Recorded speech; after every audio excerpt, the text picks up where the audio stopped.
So, as you guys may know, I read a lot of weird Reddit stories. And every so often, I read one that just kinda sticks with me. And this story is one of those stories. Because this one reveals something that honestly just shouldn't exist. Anyways, that's enough yapping. Let's go ahead and get into today's story. It's from r/nosleep from user Saturdead, and it's titled Flamingo. I was at an after-work mixer not that long ago. Nothing big, just a gathering with some out-of-towners. We had a couple of drinks and got talking about the most unusual parts of our job. Nowadays I work in bookkeeping, but I was doing evaluation and audits back in the day. At 4 drinks in, the conversation drifted to where it always goes. Your weirdest job story. Now, I told him this stupid anecdote about an old man who wanted to evaluate his vast collection of erotic art. It's a funny story that never fails to get a laugh. But that's not my weirdest job story. That story doesn't do quite as well at parties. But just this once, I'd like to tell it. I'd like to tell you about Flamingo. Some time ago, I did evaluations for a firm specializing in liquidation of company assets. Basically, when something went bankrupt, we were called in to evaluate the worth of leftover inventory, assets, and whatever else was legally owned by the company in question. This is not exciting work. More often than not, we got it all on paper on day one. We just had to make sure it was really there. Glorified fact checkers. It was a scorching hot summer. My allergies were acting up, and the news was flooded about this missing 10-year-old girl. She'd been gone for days, and the video of her family pleading to the public was on repeat. Not a lot happened in that one area of the world, so this would be the biggest story of the year by far. I was practically melting through the floor when my boss dropped by my desk, fanning himself with a folder. "You got the email?" he asked. "What? No?" "Okay, good." He sat down next to me, dropping the folder on my desk. "I was planning on sending you and Dawn on this, but Dawn's got to take some time off." "I got it, it's fine." "No, see, this is bigger than usual. I ain't sure what to make of it yet." "What do you mean?" "There's a lot of questions here, and we don't have a lot of answers. It's not just going to be checking some files. It's a lot. That's why I wanted to send Don too, but..." He shrugged, giving me an apologetic smile. He tapped me on the shoulder and turned as he walked away. "Just take your time on this one," he said. "Do it right." Shortly after, I got an email about a private company that was getting liquidated. It was a small, privately owned tech company based out of South Dakota. The sole elderly owner had recently passed and a home invasion gone wrong, and the board had decided to liquidate the company in its entirety. We'd gotten a couple years worth of documentation, but this company had been up and running since the 70s. I was going to be standing literally neck deep in paperwork. No wonder my boss wanted Don to help me out. We got most of the paperwork sent to the office later that day. I had to sign off on box after box being dropped off at the door. I almost tore my back out carrying them all in, and the heat wasn't helping. The boxes were immaculately labeled, but we were talking decades of work. Financing, projections, board meetings, budgeting, personnel files, it was all there. By the time I had it all lined up, I had accidentally built myself a cubicle. I hadn't played in a box fort for years, but this was a decent enough substitute. I didn't know where to begin. Usually, we got something to start with, but this was just dropped off, and that was that. I had to start with the most recent reports and work my way back. There wasn't that much to be excited about. Those first few days, I listed assets like a company car and a regional office. There was also a rented storage space. I found some receipts for office equipment and a couple of computers, but most of them were from the early 2000s. I think it was somewhere in the delivery receipts that I first noticed the word flamingo. It snapped me back to attention for a moment. It's not the kind of thing you expect to read in a budgeting report, but it was right there. Flamingo. It wasn't a big cost, but big enough to be included in the yearly budget. No further explanation, no details, just flamingo. I put it aside for a while, but I noticed the word coming up every now and then as I looked through the files. Sometimes it'd show up in delivery receipts, other times in R&D or even storage. I could be reading about Microsoft Office subscriptions and then wham, flamingo. It catches your attention, especially when you have no idea what it means. I was about 1 full week into mapping the company assets when my boss got a call. Apparently, while we were still working on processing inventory, someone had broken into the regional office. The police were asking for someone to come down and do inventory, asking if there was any way to know what had been stolen. Someone had to go to South Dakota, and it wasn't going to be Don. He still had some time off. I drove out on a Tuesday, windows down, blasting cold air, having an iced tea in my cup holder. The radio was still going on and on about this missing girl, but the tone had turned somber. It was no longer about finding her alive, it was more about recovery and finding out what had really happened to her. They were speculating, drawing parallels to other missing children, asking uncomfortable questions, and pointing fingers at those in power who hadn't done enough. It was a nice distraction, even if the subject matter was morbid. It was a long drive, but the one-story office building was easy to find. They'd taken down the signs, and it was the only parking space that was completely empty, save for a squad car.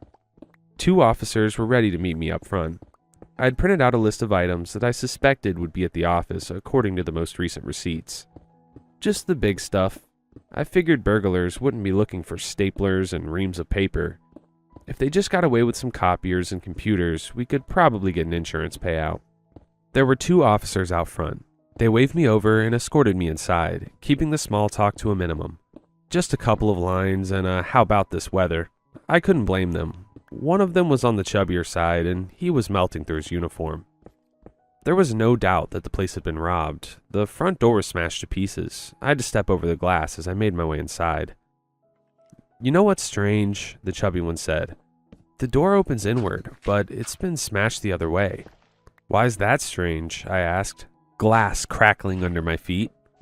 "I mean, if they could get in, they could get out. Why break the door? Hell, the lock's still there, see?" He used his flashlight for emphasis. I nodded at him, taking a closer look. He was right.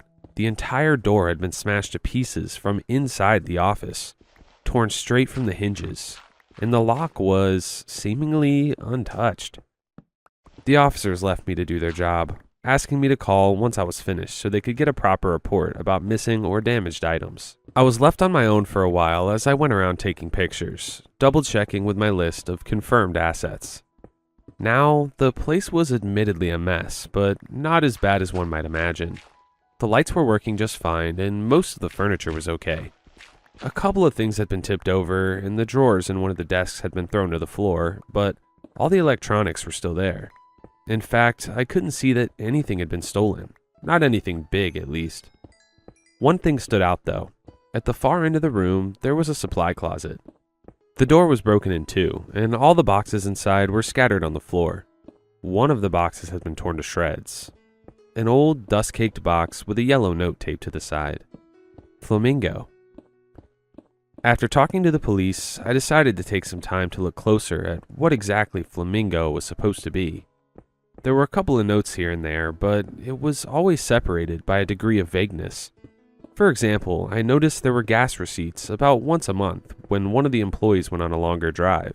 That was always coincided with a pattern of other receipts for such things as glycerin, antifreeze, and something described as Compound 5 Mix B.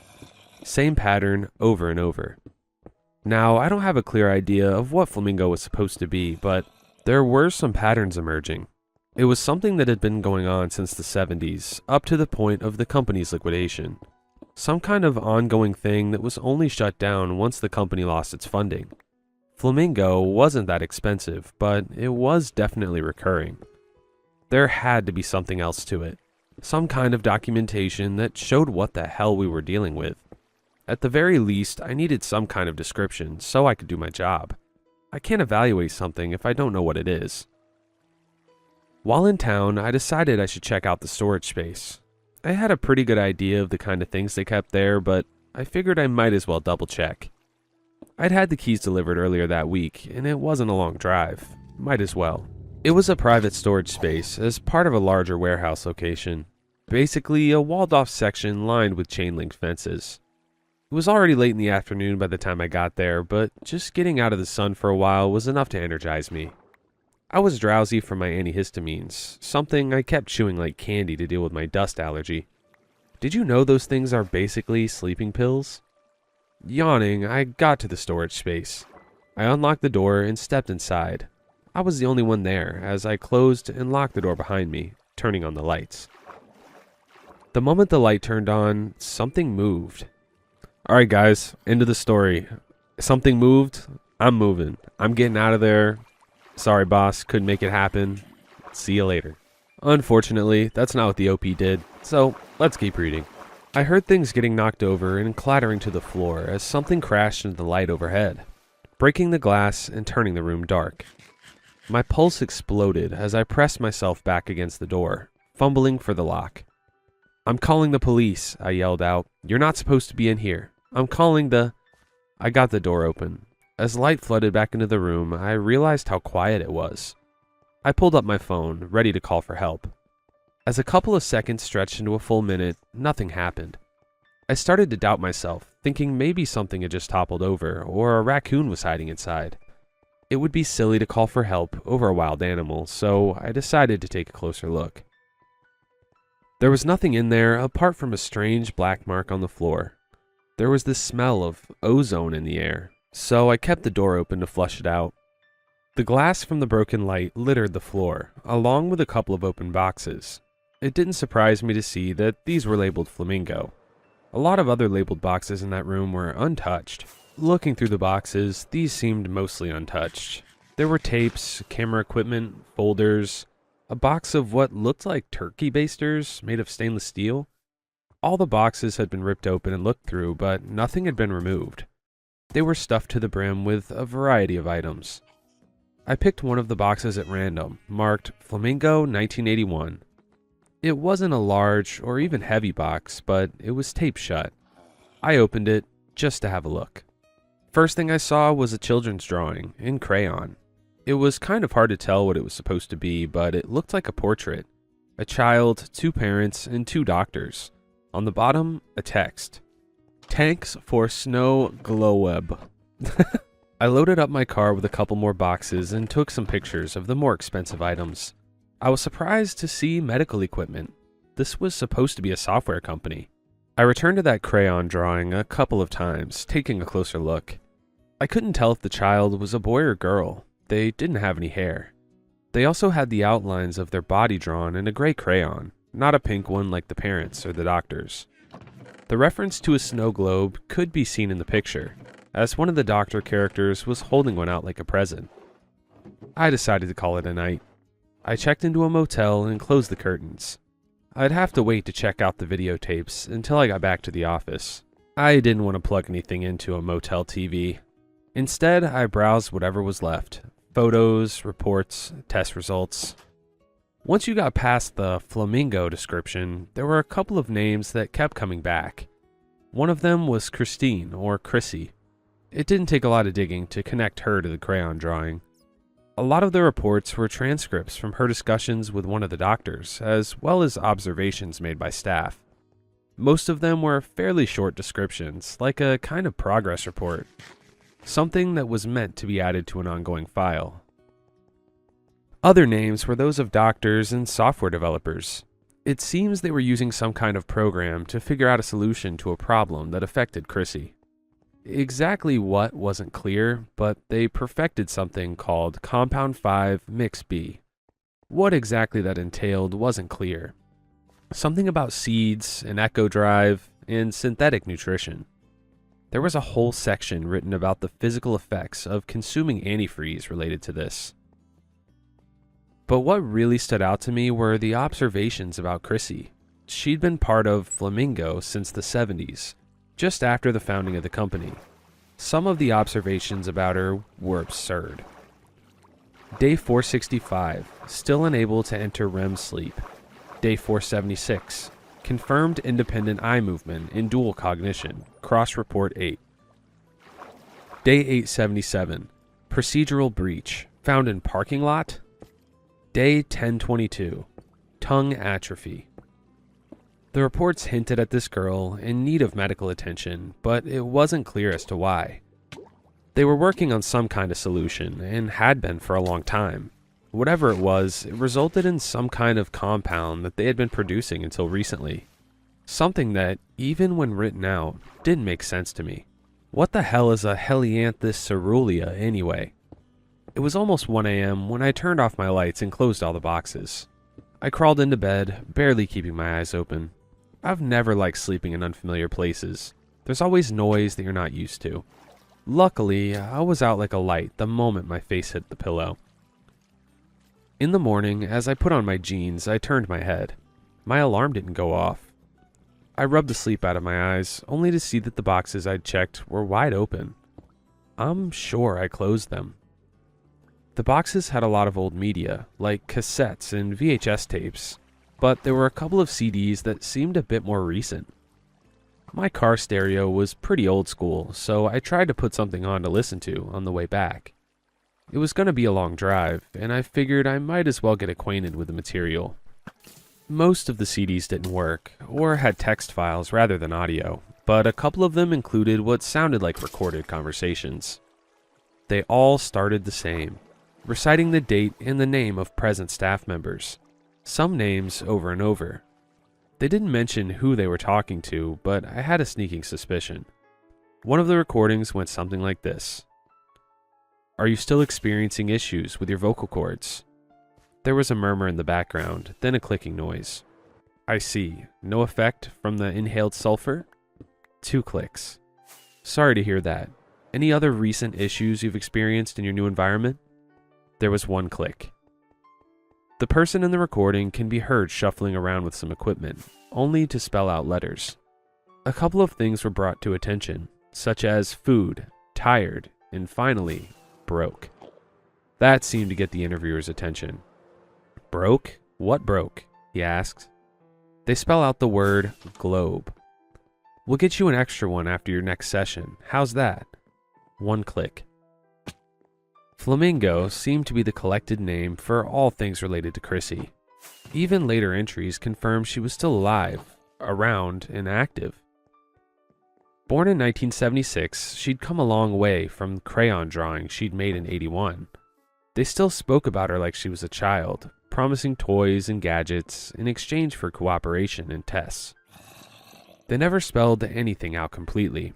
All I learned about Chrissy came from context. The word flamingo, for example, it seemed to come from some kind of digestion issue, keeping her from absorbing the kind of nutrients and vitamins a person needs to live. From the day she was born, she was given this compound 5 mixed B as a substitute. Whatever it was, it kept her alive. She'd be dead without it. They would ask her really strange questions, like how well she could see with her eyes closed, or if she could open doors without using her hands. Or, in this one instance, if she was still experiencing growing pains in her arms and legs. She gave 1 click for yes. They seemed to have a good relationship. They'd keep a good tone and even joke around. They sometimes talked about dosage and treatment, but it always had this tune of something pleasant. Almost like looking forward to a meal or a spa day. It was something to be excited about. At the end of every session, they'd give her a snow globe, seemingly for no reason. I think she just liked them. She wanted one from each state. I came back to the office late in the afternoon. Most of the others had already gone home. I'd got an email about Don coming back to work in the morning, and we needed to get him up to date on her progress. I had to do some overtime to write up a summary, or I'd have him tailing me like a lost puppy all week. I kept the lights on and barricaded myself in my makeshift box fort. Apart from the fluorescent lights, it was eerily quiet. I put the radio on just to have some noise in the air. I turned on my desk light and organized my papers, firing up my work computer as I settled in for a long night. I didn't mind. It was paid overtime. I checked out a couple of CDs that I couldn't get to work in the car. More notes, audio snippets, records, and measurements. They never exclusively spelled out what they were measuring, but some of the numbers stood out. 380.2 pounds. 7 feet 9 inches, 78.8 degrees Fahrenheit, too dense to swim. It was about 8 p.m. when I got up to have a coffee. I had my headphones on, listening to an audio recording as the machine sputtered. They were listing things they'd found in Chrissy's room that hadn't been there during their last checkup. For example, she'd gotten a hold of live piranhas, which she kept in an aquarium. They were discussing how the hell she got them to begin with. As I took a sip of coffee, I thought I heard something. Removing my headphones, I listened. I could hear the radio in the other room, but that was it. I called out. "Hello?" There was no response. Thinking I was getting paranoid, I silently crept back to my workstation. There was nothing there, but I could have sworn I heard something. I lowered the volume on the radio and turned off my headphones, trying to pinpoint the noise I'd heard. It was strange enough just being there after hours. The place usually littered with people talking over one another or tapping away at their keyboards. Now it was just me. Just to make sure, I double-checked the lock on the front door. Getting back to my desk, I figured I ought to move the boxes a little. Right now, I was literally boxed off, and I couldn't see anything. Something could be standing right outside the door without me knowing. But as I moved the boxes a little, I got this chill down my neck. I kept thinking about that morning in the motel. I was sure I'd closed those boxes the night before.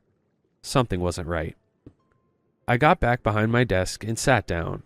The moment I touched my keyboard, I heard a noise. The front door that I'd locked was slowly opening. I was about to look who it was, but something didn't feel right. It wasn't so much the door opening, but the way it had opened. There was always that familiar click when you slot the key into it. I hadn't heard that. I suppressed my instinct to call out and instead pulled my feet up off the floor, staying behind the boxes as still as I possibly could. Whoever came in hadn't seen me yet. The steps weren't even. I could hear naked skin slap against the stone floor as someone limped inside. I heard some items getting knocked off desks as whatever was on the other side stumbled through the room. It made this awkward gulping noise, like someone cold starting an engine. Finally, it coughed, and the lights went out. There was this cool wave of air rushing past me, sending my hairs on the back of my neck straight up. I watched as the box at the top of my would-be fort was effortlessly picked up. The box weighed at least 45 pounds, but it was taken down like it was nothing. I was so quiet, I forgot to breathe. I could see outlines in the dark. There was this shadow on the floor showing something tall and gangly. Every now and then, it would make that uncomfortable gulping noise, then proceeded to open another box. It felt like hours, but it was probably just a couple of minutes. It was fast, as if looking for something very specific. It didn't stop to read labels or reports. Then, I got a text message. I think it was just Dawn checking if I had anything to send him to prep him for the meeting the next morning. But I'd forgotten to put my phone on mute. This one loud ding echoed through the room, and I heard whatever was on the other side react accordingly. It was such a sudden noise, and it was surprised. It stepped back, getting its foot snagged in one of the power cables. It pulled back too hard and dragged along my computer screen and keyboard, knocking over the box fort as it went. About a dozen boxes collapsed to the floor. I was quick on my feet. The moment it all came down, I hid under my desk. I pressed my face against the ground. There was a small space between the desk and the tiled floor, giving me almost a full inch to view what was on the other side. I didn't see much. It was dark, and the only light I got were from the light post outside. But I did get a clear view of this tall silhouette, almost like a stick figure. A far too small head for a far too long neck. No hair, long arms with a strange number of fingers. I couldn't see it breathing. It was completely still. It raised an arm and I could see it shaking. It poked at one of the empty boxes, then looked closer at one that had tipped over. It picked up something small and held it up, turning it over just inches from its face. Then something happened. Something flipped like a switch. The radio burst into static, like the frequency shuffled on its own. The kitchen light came on and instantly popped. A flash of light revealed something gray, with leather-like skin. I could hear the microwave running as I saw the shoulders on this thing rise and fall over and over. It dropped whatever it held and tore the boxes apart. Years of documentation and reports thrown to the wind as it flailed its arms around. It stomped down so hard that one of the boxes popped like a balloon, spilling out folders and employee onboarding handbooks. It put one of its legs on top of a desk and pressed down like a vice, breaking the cheap wooden furniture like a snapping twig. As it raged and threw its weight around, sending boxes and desk lamps and screens flying across the room, it accidentally tipped my desk over, revealing me, and it stopped. Now, I can't tell what I was looking at, not exactly. I don't recall seeing any eyes or a mouth, but there was something strange about the space where a face ought to have been. I couldn't see ears or a chin or a nose, but there was movement. 100 little movements. Little things twisting and turning in the dark. A strange circular motion. A hole. I don't know why I figured it would attack me. Some animals stop moving when faced with a predator, as moving might trigger an instinct to chase. That's what it felt like to me. I was curled up on the floor, looking at something I didn't understand. So, when it reached for me, I was ready. I ducked down, feeling 2 of its fingers brush against the top of my head, as I headed for the break room at full sprint. The radio was going haywire. It had gone from playing a shock jockey to police scanners to static. There was a blip coming from the fridge as the electronics kept failing. I could see a light outside blinking through one of the windows, and I could hear a car alarm going off in the parking lot. The emergency exit sign flickered as I ran towards it. Just as I was about to reach the handle, I took a hard right towards the bathroom. As I did, something slammed into the door behind me. I heard the hinges snap as the door flung open, triggering a deafening alarm. I rushed into a bathroom stall, closed the door, and locked it. I covered my ears and curled up on the toilet, keeping my feet off the floor. Seconds later, I see the latch on the door move up and to the right, and the bathroom door swung open effortlessly. Side note, guys, why do people in scary movies and scary stories always think, oh, I'm gonna go hide in a bathroom stall? Like, you've given yourself no escape, and, I feel like kind of an obvious hiding spot. I guess unless the bathroom has a window in it, but, this guy didn't have enough time. Anyways, let's continue. It's just standing there, shielded by the dark. The crescendo of failing electronics reached higher and higher. It tilts its head slightly to the right, and suddenly, it's all quiet. No alarms, nothing. It looks at me. It doesn't move a muscle. It's staring me down, as if looking for something in me. I'm plastered against the back of the stall, trying to make myself as small as possible, my head growing faint from lack of oxygen. I can't breathe, can't think. Without a sound, an arm reaches for me. Not menacingly, but determined. I say the first thing that comes to mind. I don't know why. Chrissy, I say. Chrissy, don't. The arm stops. I don't have anything, I continue. I don't have what you're looking for. The arm falls down to its side, long enough to scrape the floor. It makes a clicking noise, once, searching my face for the hint of a lie. I take rapid, shallow breaths. It turns its head to the left, relaxing its shoulders. Then it turns around and leaves. I watch as it walks out the back door. The moment it passes the threshold, the whole building comes alive. Alarms, radios, microwave, fridge, and every light came back in a wave of impressions that punched my senses dead. I blink as my eyes tear up, and I look outside. But there's nothing there. It's just gone, with a faint smell of ozone. I called the police and my boss. The security cameras failed to capture anything. Most of the boxes that had been knocked over were fine, and even the reports seemed to be salvageable. There were only a couple of items that had been broken. A couple of empty test tubes with aged yellow labels, and what looked like a snow globe. Nothing fancy, just a little souvenir thing with a "Don't Mess with Texas" label. Just bad luck, I suppose. It took us a few days before we got back to the office, leaving me some time to go through the last of the reports.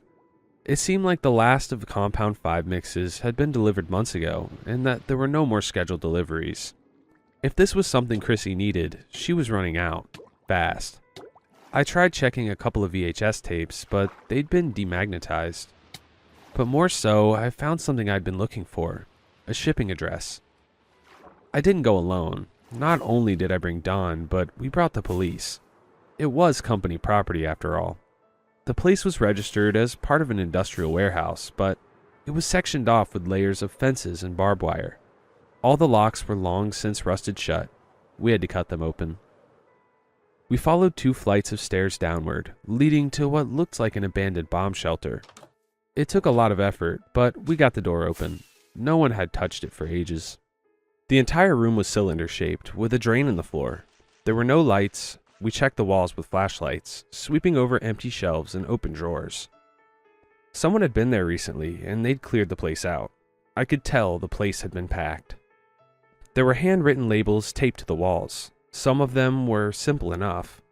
Labels for pictures, clothes, and tools. Then a label for snow globes. Every single state labeled, but the shelves were empty.